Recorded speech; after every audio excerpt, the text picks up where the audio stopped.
느헤미야 계속해서 느헤미야 말씀을 보고 있습니다. 이번에 아프리카에 그 12월에 목회자 아프리카 현지인 목회자 세미나를 하는데 그 말씀이 느헤미야서입니다. 느헤미야서를 이번 사흘 동안 가서 이렇게 전하게 되는데, 오늘 우리가 9장 말씀을 생각을 하면서 굵은 베옷을 입고 티끌을 무릅쓰고 우리 말씀에 나온 그대로 우리가 주제를 정해서 오늘 잠깐 하나님의 말씀을 나누려고 하는데요.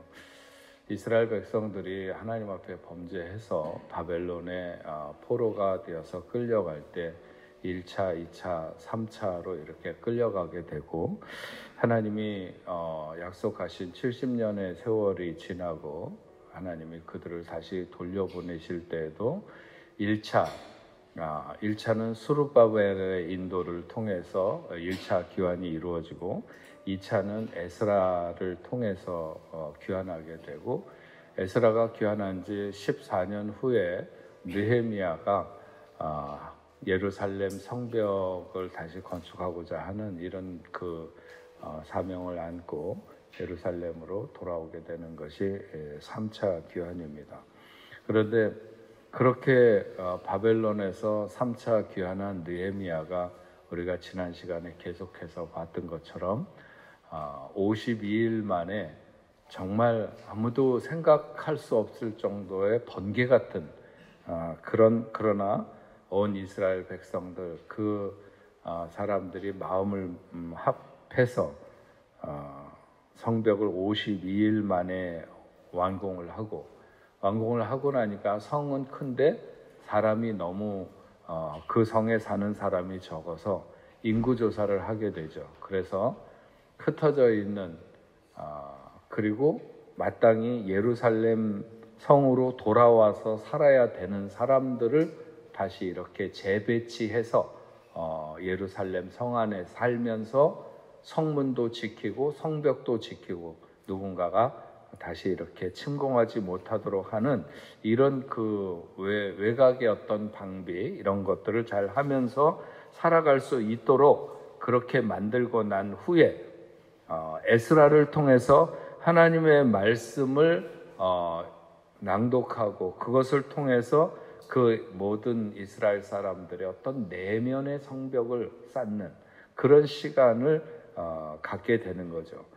그들이 하나님의 말씀을 들을 때, 에스라를 통해서 하나님의 말씀을 들을 때 오랜 시간 동안 그들이 정말 하나님의 말씀을 잘 듣지 못했는데, 하나님의 말씀을 들을 때 그들은 자기들의 생활이, 자기들의 삶이 하나님으로부터 얼마나 멀리 떨어져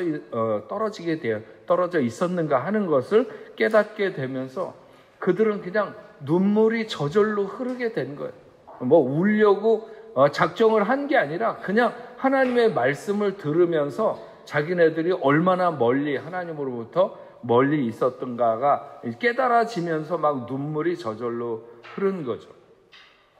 근데 그래도 하나님의 절기니까 나팔절, 그 다음에는 초막절, 이렇게 이제 7월에 절기니까 절기는 어떤 일이 있어도 슬퍼하기보다는 기뻐해야 된다. 우리가 제가 집회를 가거나 간혹가다 늘 강조하는 것은, 우리가 아무리 정말 낙심될 만한 일을 만나도 하나님 앞에 설 때, 우리가 공적인 자리에서 예배할 때, 이런 시간에는 그런 슬픈 표정을 짓거나 괴로운 표정을 짓고 있는 것은 하나님 앞에 매우 죄송한 일이다. 그건 마치 우리의 믿음 없음을 드러내는 것과 같은 것이 아니에요. 그래서 절기를 지키는 것은 모두가 다 기뻐하게 돼 있어요. 기쁨으로 보내는 것이 맞는 거죠. 그래서 백성들을 지도자들이 안돈시키면서 울지 말라.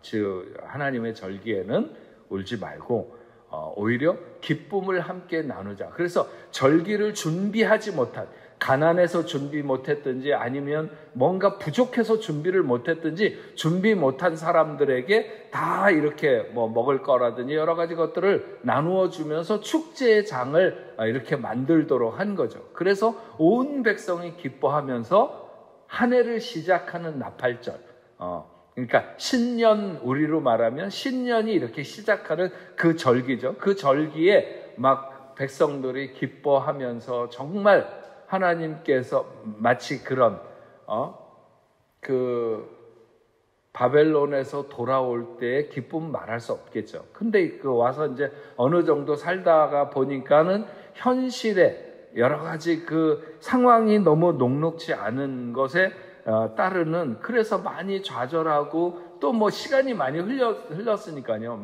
100몇 년이 흘렀으니까 1차에서 3차 기한까지는.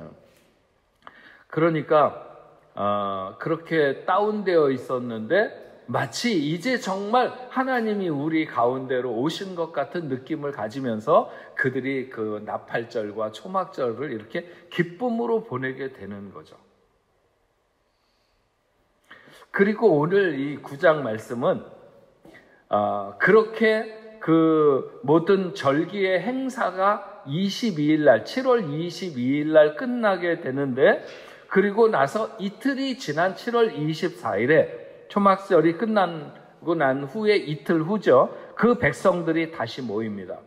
다시 모여서 하나님 앞에서 자신들의 잘못을 회개하고자 하는, 그 처음에 하나님의 말씀을 들을 때 우리가 얼마나 잘못되었는지를 이렇게 느끼면서 막 그렇게 눈물을 흘렸는데, 지도자들이 하나님의 절기에는 울지 말고 오히려 기뻐해라. 그래서 이제 기뻐하면서 절기를 다 끝났는데, 그리고 나서 이틀 후에 다시 이들이 모여서 자신들의 잘못을 철저하게 회개하고자 함인데, 그래서 7월 초하루에 하나님의 말씀을 들을 때 울기는 했지만 온전한 회개를 하지는 못했어요. 그래서 이들은 한 날을 정해서 백성들이 철저하게 회개할 수 있는 날을 마련을 하게 된 것이죠. 백성들이 다 모여 금식하고 굵은 베옷을 입고 티끌을 무릅쓰고 율법을 듣고 자신들과 조상의 허물을 하나님 앞에 회개하는 그런 시간을 갖게 되는 것입니다. 근데 굉장히 놀라운 것은 이런 모임이 하나님의 지시를 통해서 혹은 하나님의 사람들의 지시를 통해서 이루어진 것이 아니라 자발적인, 하나님의 말씀이 살아있는 그들이 자발적으로 우리가 모여서 이렇게 해야 된다, 하나님 앞에 우리의 마음을 찢어야 된다, 우리가 정말 깨끗하게 이렇게 씻지 못했다, 이런 것들을 인식하고 모여가지고 하나님 앞에 그렇게 나오게 되는 거죠. 여러분, 레위기서에 보면 5대 제사가 나오잖아요. 번제와 소제와 화목제, 속건제, 속죄제, 5개 5대 제사가 나오는데, 5대 제사 중에서 처음에 번제와 소제와 화목제는 자원제라고 해요. 자원에서 감사해서 하나님 앞에 드리는. 속건제와 속죄제는 의무제, 어떤 것에 잘못했거나 뭔가 허물이 있는 것에 배상을 위해서 의무적으로 안 드리면 안 되는 제사를 의무제라고 그래요. 두 가지는. 하나님이 자원제와 의무제 중에서 어떤 걸 기뻐하실 것 같아요? 자원제를 기뻐하시죠. 의무적으로 안 드리면 안 되는 제사를 하나님이 기뻐하시는 게 아니라 자원하는 제사를 기뻐하신다는, 그 중에서도 번제를 그래서 레위기 보면 제1장에 번제부터 시작하고 있는 거예요. 번제. 하나님이 가장 기뻐 받으시는 제사. 그래서 번제를 얘기하는 거잖아요.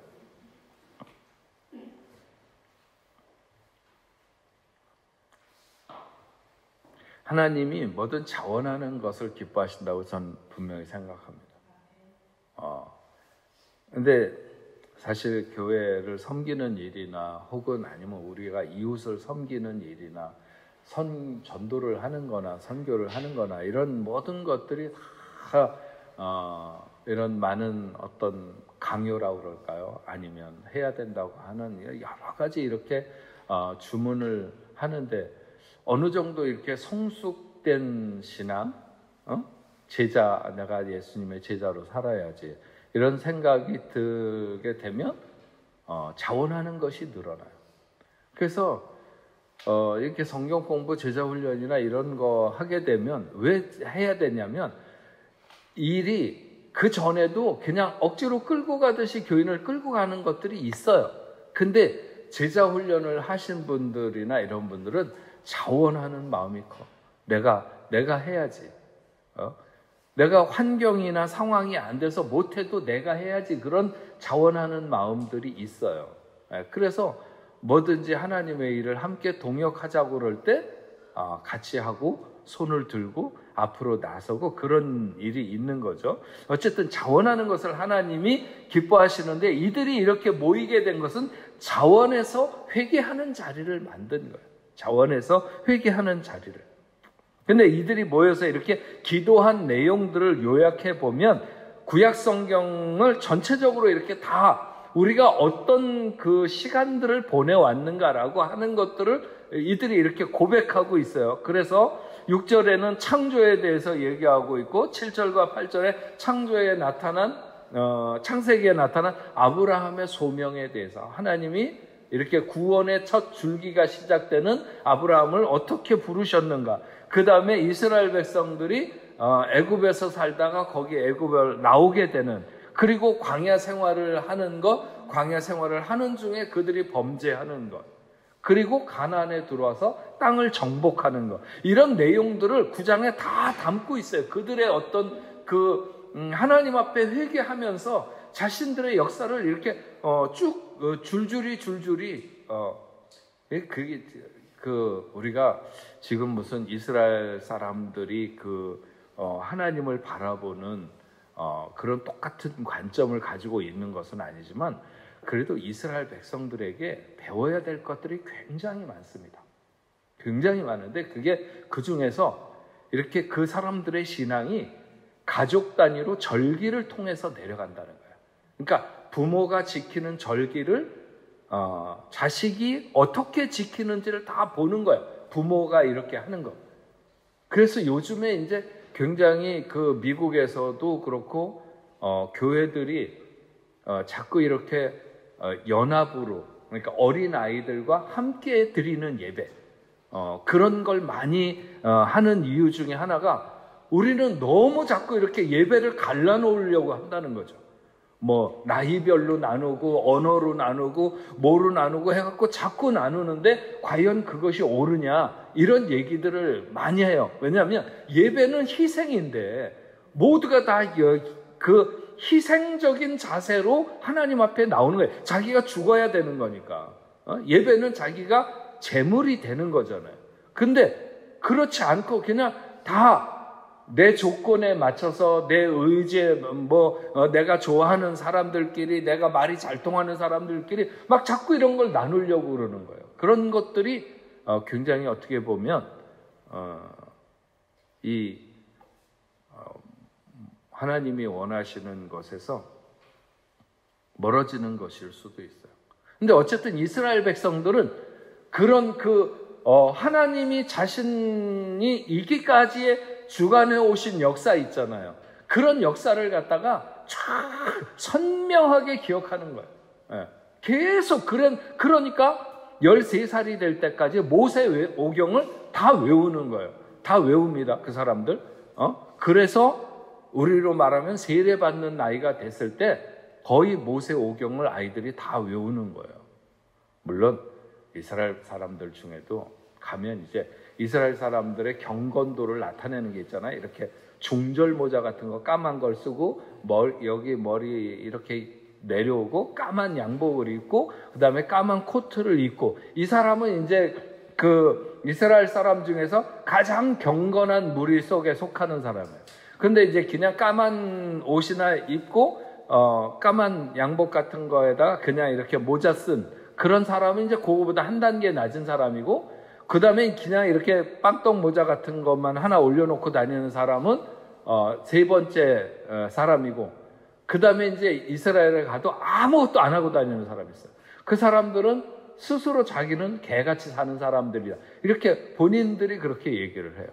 이스라엘 사람들 중에 전혀 이스라엘 사람인 것처럼 표시 안 하고 그냥 그렇게 살아가는 그런 뭐 경건하거나 거룩한 거랑은 상관없이 산다. 뭐 이렇게 그러니까 나라의 공동체 의식은 있겠지만 그런 사람들이 있는데 어쨌든 이스라엘 백성들에게 있어서 가장 중요한 것은 뭐냐면 자기들의 뿌리가 어떻게 내려왔느냐.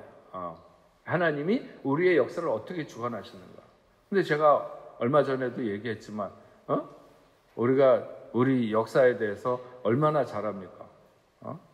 이렇게 한 50년만 거슬러 올라가도 거기서 어떻게 됐는지, 어떻게 꼬여가지고 뭐가 어떻게 됐는지 잘 모르는 사람들이 너무 많고, 그러니까 더 큰 하나님의 어떤 역사의 물줄기를 어떻게 들고 계시는가, 이런 것에 대해서는 뭐 전혀 생각 안 하고 그냥 오늘만 생각하며 사는 이런 것들이 많은데, 사실은 이스라엘 백성들에게는 이런 교육이 굉장히 그래서 오늘날에도 아마 그 적은 사람의 인원들이 오늘날 전 세계에서 유대인만큼 영향력을 미치는 그런 사람들이 있습니까? 그 소수의 사람들이 없어요.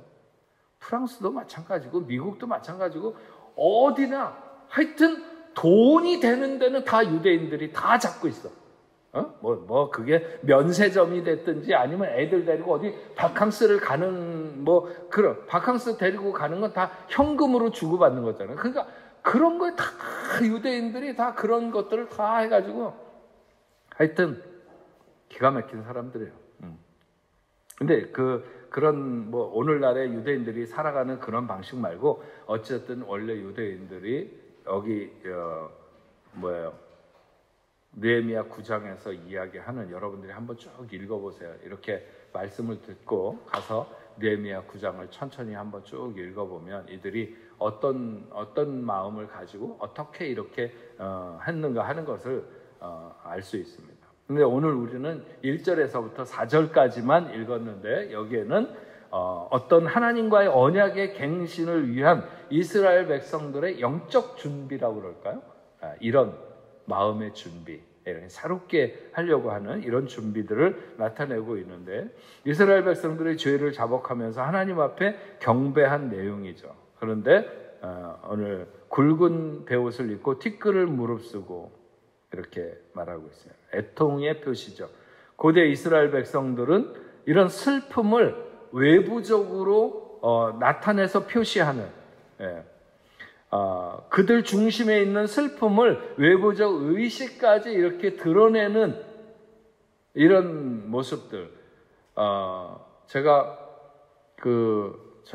김씨인데 저희 김씨들만 모여 사는 집성촌이 저 경북 예천에 가면 있습니다. 근데 거기에 이제 저는 할머니 묘가 있어갖고 한번 이렇게 오래전에 고모 손을 잡고 거기를 내려간 적이 있었는데, 아주 시골이죠. 굉장히 시골인데 아침에 일어나니까는 지금 어느 정도의 친척인지도 잘 모르겠지만 하여튼 먼 친척의 아주머니가 아침에 일어나가지고 밥을 하는데 밥을 한 그릇 어디 석가래 같은 거 어디에다가 이렇게 올려놓더니 우는 거예요. 우는 거. 막 우는데 눈물은 하나도 안 나고 그냥 우는 흉내를 내는 것처럼 아이고 하면서 잠깐 그러더니 이제 들어가서 또 이제 나머지 밥을 하는 그런 모습. 그게 이제 우리나라 옛날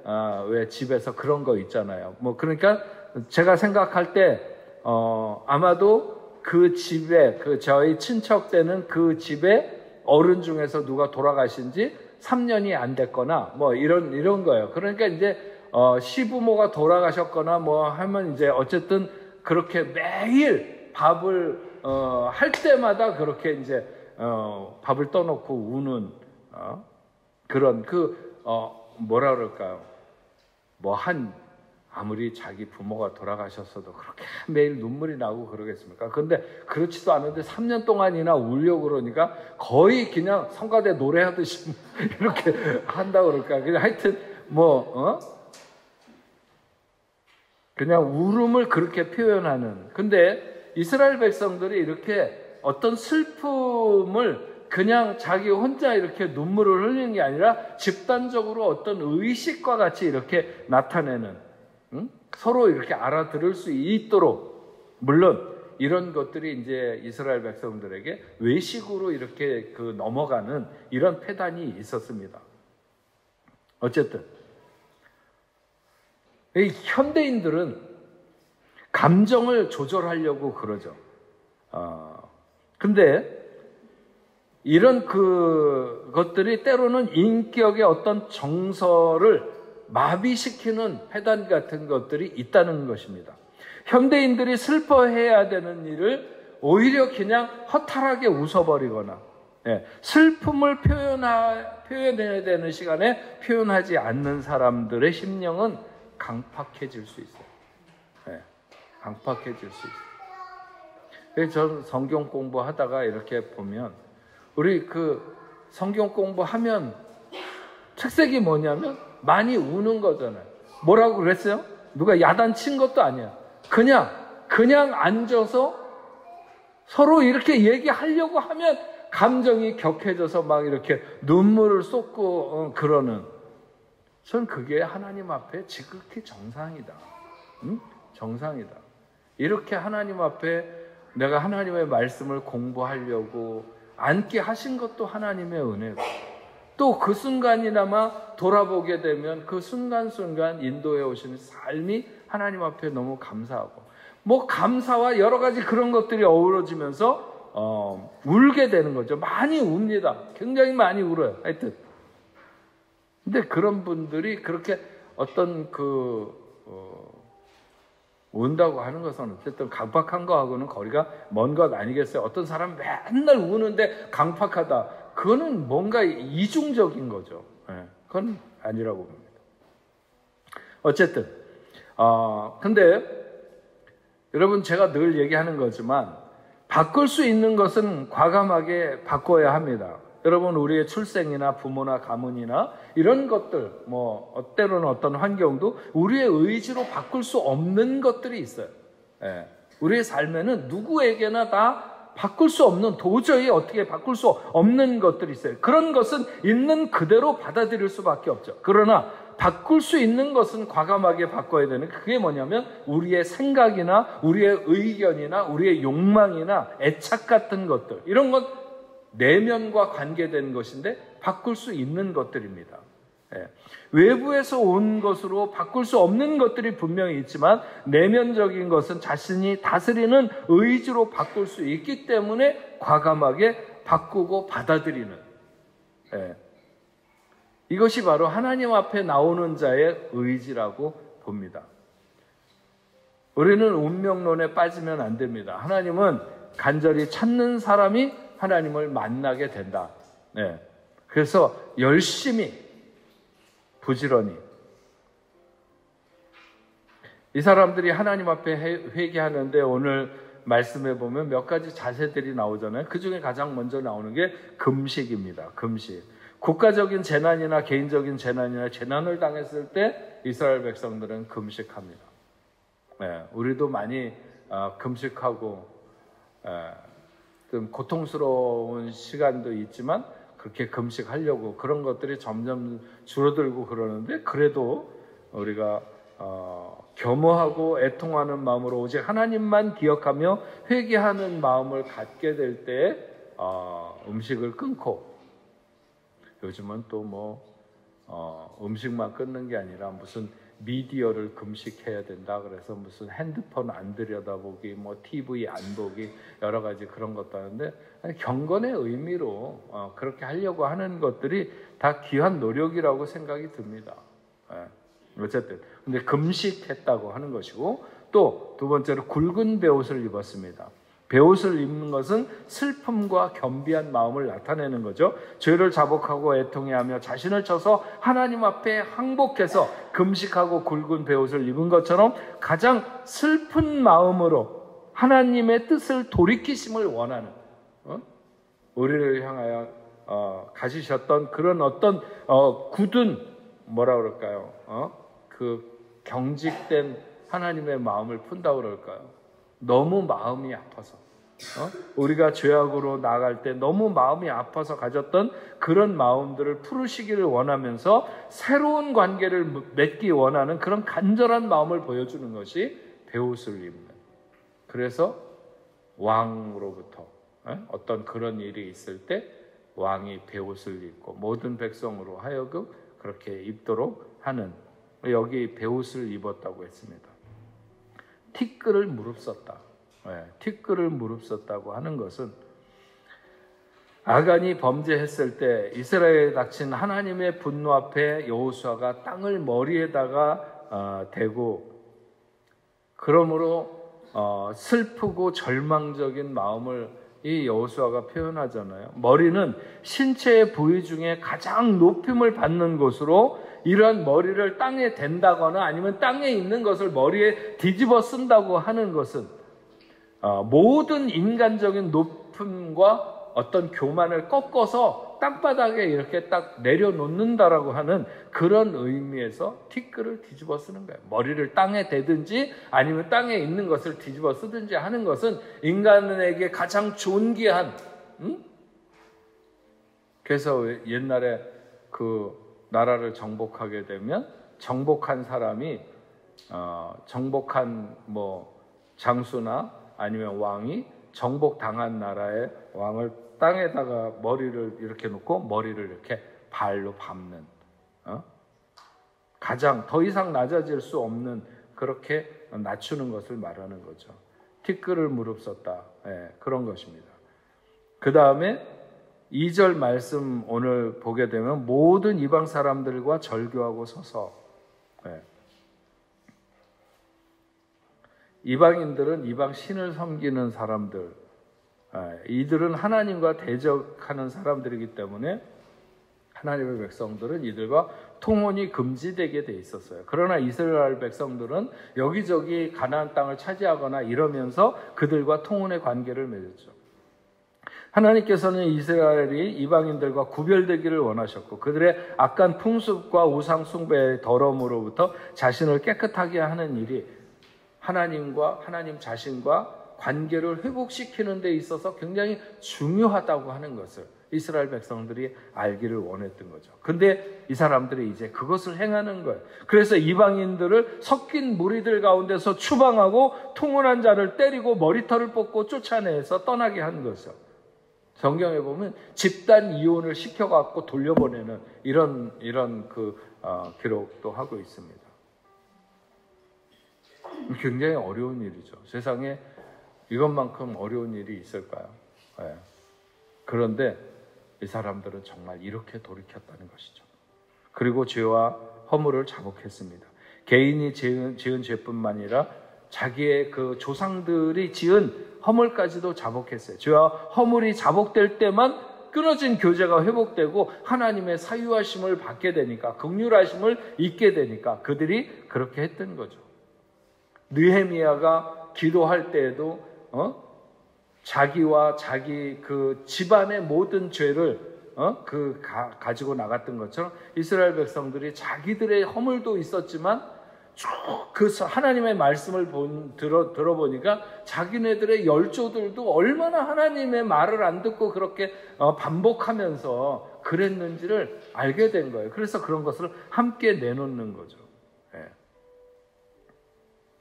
이방인과의 관계를 끊었습니다. 결단 있는 행동으로 계속 나가게 된 거죠. 백성들은 슬퍼하는 것으로 끝난 것이 아니라 더 나아가 죄악의 부분을 과감하게 청산했다. 이방인과의 결혼으로 이스라엘의 순수성을 지키지 못한 것에 대해서 회개하고 이방인의 습관대로 생각 없이 살았던 삶을 자복하고 그들과 절교를 결단했습니다. 여러분, 성경에서 우리의 삶에 버려야 될 것들을 많이 얘기하고 있습니다. 육체의 욕망과 음행과 호색과 불법적인 불법, 우상 숭배, 술수, 원수 맺는 일, 다툼, 시기, 질투, 분냄, 이기심, 분열, 분파, 질투, 술 취함. 끊어내야 할 것을 끊어내야 자유하고 우리는 신앙의 깊은 생활 속으로 더 들어갈 수 있습니다. 시대마다 위기마다 이스라엘 백성들에게 기적 같은 놀라운 은혜를 베푸시고 영육간에 필요한 모든 것을 공급하신 그 하나님, 그 하나님은 오늘 우리가 나와서 예배하는 그 하나님인 줄로 믿습니다. 네. 우리를 택하시고 우리의 삶의 여정을 인도하시는 하나님의 역사를 늘 돌아보며 인생의 골짜기마다 오히려 하나님을 높이 찬양할 수 있는 그런 시간으로 우리를 이끌어오지 않으셨는가? 그렇지 않습니까, 여러분? 그런 줄로 믿습니다. 3절에는 여호와 율법책을 낭독했다고 그랬어요. 낮에 4분의 1을 2번씩 나누어서 성경을 낭독하고 죄를 자복하는데 하나님의 말씀을 낭독하고 그 뜻을 전해 듣는 것과 하나님의 마음을 만지는 어떤 그런 통회의 기도, 금식 기도, 마음을 찢는 기도, 말씀을 의지하고 그 말씀 앞에 자신의 마음의 태도를 조율하는 일을 통해서 하나님이 마음을 돌이키시도록 하는 이런 회개의 기도, 오직 겸비한 마음으로 하나님께만 경배했다고 그랬어요. 4분의 1은, 낮에 4분의 1은 3시간을 말합니다. 이런 시간 동안 그들은 서서 하나님의 말씀을 계속해서 들었고 들으면서 반성했고 나머지 3시간 동안은 또 죄를 자복하고 통회했습니다. 이렇게 그들은 긴 시간을 하나님 앞에서 보내게 되죠. 우리의 인격이 하나님 앞에 바로 정비되는 데는 시간이 필요합니다. 그래서 그런 말이 있어요. 거룩하게 되기 위하여 시간을 잡으라. Take time to be holy. 거룩하게 되기 위해서는 시간을 잡으라. 이들이 회개한 곳은 골방이나 자신의 공간이 아니라 모든 사람들이 모여있는 개방된 장소였었어요. 그래서 좀 더 분명하게 행동을 바로잡을 수 있는 그런 기회를 서로가 다 보고 있으니까. 네. 그리고 이런 것은 말씀으로부터 시작되는데 세상에 있었던 모든 우리나라의 옛날 평양에서 일어났던 어떤 대부흥이나 이런 모든 것들은 다 말씀으로부터 시작됐다는 거죠. 네. 그래서 우리가 제대로 지키지 못했던 말씀이 들리기 시작하면 역사는 거기서 일어나고 변화는 거기서 일어난다. 네. 교회 다니는 심춘섭 집사님, 요즘도 그 주일날 예배를 이렇게, 요즘 영상으로 안 올라가니까 못 들으시겠구나. 예. 저분이 맨날 교회 와서 이렇게 거의 졸다 가시거나 그러셨던 분이셨을 텐데, 예. 어느 날서부터 하나님 말씀 공부하면서, 깨닫게 되고, 막 진짜 공부하면서 눈물도 많이 쏟고, 그런 시간을 이렇게 보내고 나더니, 우리 코로나 있을 때 하루에 설교를 3번인가 4번씩 듣는다고 그랬어요. 주일날 오기 전에 올라가는 영상을 보고 예배를 드리고 말씀을 듣고 오는데도 하나님의 말씀이 너무 좋다는 거예요. 네. 그러면 들리는 거죠. 똑같이 그전에도 제가 설교했고 그전 다른 목사님이 설교했던 것도 아니고 다 똑같은데 어느 날까지는 하나도 안 들렸어. 그리고 그냥 졸고. 예. 그래서 저는 조는 사람들이 있거든요. 교회 예배 시간에. 그냥 둬요. 말은. 어느 날 들리기 시작하면, 그날 그냥, 그래서 들려야 돼. 말씀이 들리기 시작하면 변화와 역사가 나타난다. 많은 사람들이 의식적으로 싫어하는,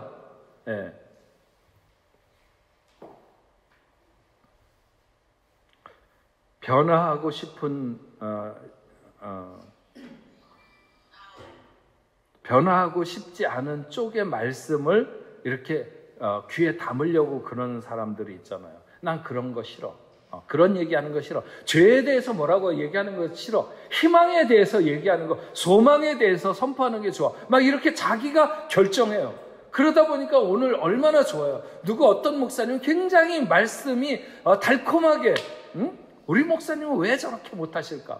이래가면서 유튜브 찾아가지고 계속. 그래서 요즘에, 교회 옮기는데 10초도 안 걸린대잖아요. 인터넷에서. 오늘 사랑의 교회 교인이었다가 소망교회 교인으로 그냥 옮겨가는데 10초도 안 걸린대요. 저는 그거 굉장히 큰 문제라고 생각이 듭니다. 때로는 정말 내 마음을 아프게 하는 소리도 들려야 되고, 또 나에게 기쁨과 희망을 주는 말씀도 들어야 되고, 그 어떤 것도 우리에게 필요치 않은 말씀은 없어요. 근데 내가 그걸 선택하면 어떻게 되느냐는 거예요. 내가 선택하면 그건 아닌 거죠. 네. 웨스트민스터 소요리 문답은 죄에 대해서, 죄는 하나님의 법을 순종함에 있어서 부족한 것이나 혹은 어기는 것이라고 말하고 있어요. 성경에 기록된 죄에 대한 가장 일반적인 표현은 뭐예요? 관역에서 벗어났다는 거잖아요. 잘못 측정되었다, 적정선을 넘었다. 죄인들이 맞추지 못하는 관역은 하나님 말씀에 묘사된 하나님의 기준을 말하는 거죠. 거기에 못 미치고 벗어났다고 하는 것입니다. 여러분, 우리가 늘 하나님 앞에 서는 시간에 우리의 예배가 정말 하나님 앞에 성공적인 예배가 되기 위해서 우리가 얼마나 마음으로 준비하고 영적으로 준비해서 하나님 앞에 나가는가. 예. 그걸 위해서 우리가 얼마나 늘 사실은 뭐라 그럴까요? 교회를 나오면서 깨닫게 되거나 이렇게 새롭게 되는 말씀은 들음에서 생긴다고 그랬으니까 듣는 자리에 나와서 믿음이 올라가는 건 틀림없습니다. 그럼에도 불구하고 우리가 하나님을 정말 사랑하는 사람들은 이 자리에 나오기 전에 예배가 결정된다고 생각이 듭니다.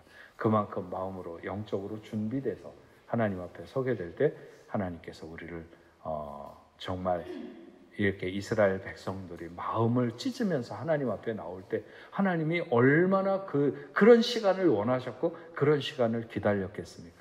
우리가 하나님 앞에 나갈 때 이런 이스라엘 백성들처럼 이런 자세를 가지고 나가야 되지 않을까 하는 말씀으로 오늘 느헤미야 9장 1절부터 4절의 말씀을 생각했습니다. 오늘 우리 9시까지 한 20분밖에 안 남았는데 기도하실 때 여러분 우리 여러분이 어떤 기도의 제목을 가지고 나오셨든지 위해서 기도해 주시고, 특별히 우리 교회를 위해서 새로 그 교육자들이 다음 주나 그 다음 주에 이렇게 계속해서 오실 텐데 여러 가지 준비돼야 되는 것들이 있는데 그런 것들을 위해서 기도해 주시고, 또 아픈 분, 몸이 아픈 우리 김영경 원사님을 비롯해서 아프신 분들을 위해서 좀 기도해 주시고, 또 우리 앞에 계신 우리 한강호 집사님 가족들은 뉴질랜드에 사시다가 오셨는데 이 땅에서 정착돼야 되는 여러 가지 문제들이 있습니다. 여러분 기도해 주셔서 같이 아무런 어려움 없이 이 땅의 생활을 잘 할 수 있도록 기도해 주시면 좋겠습니다. 우리 9시까지 흩어져서 기도하도록 하겠습니다.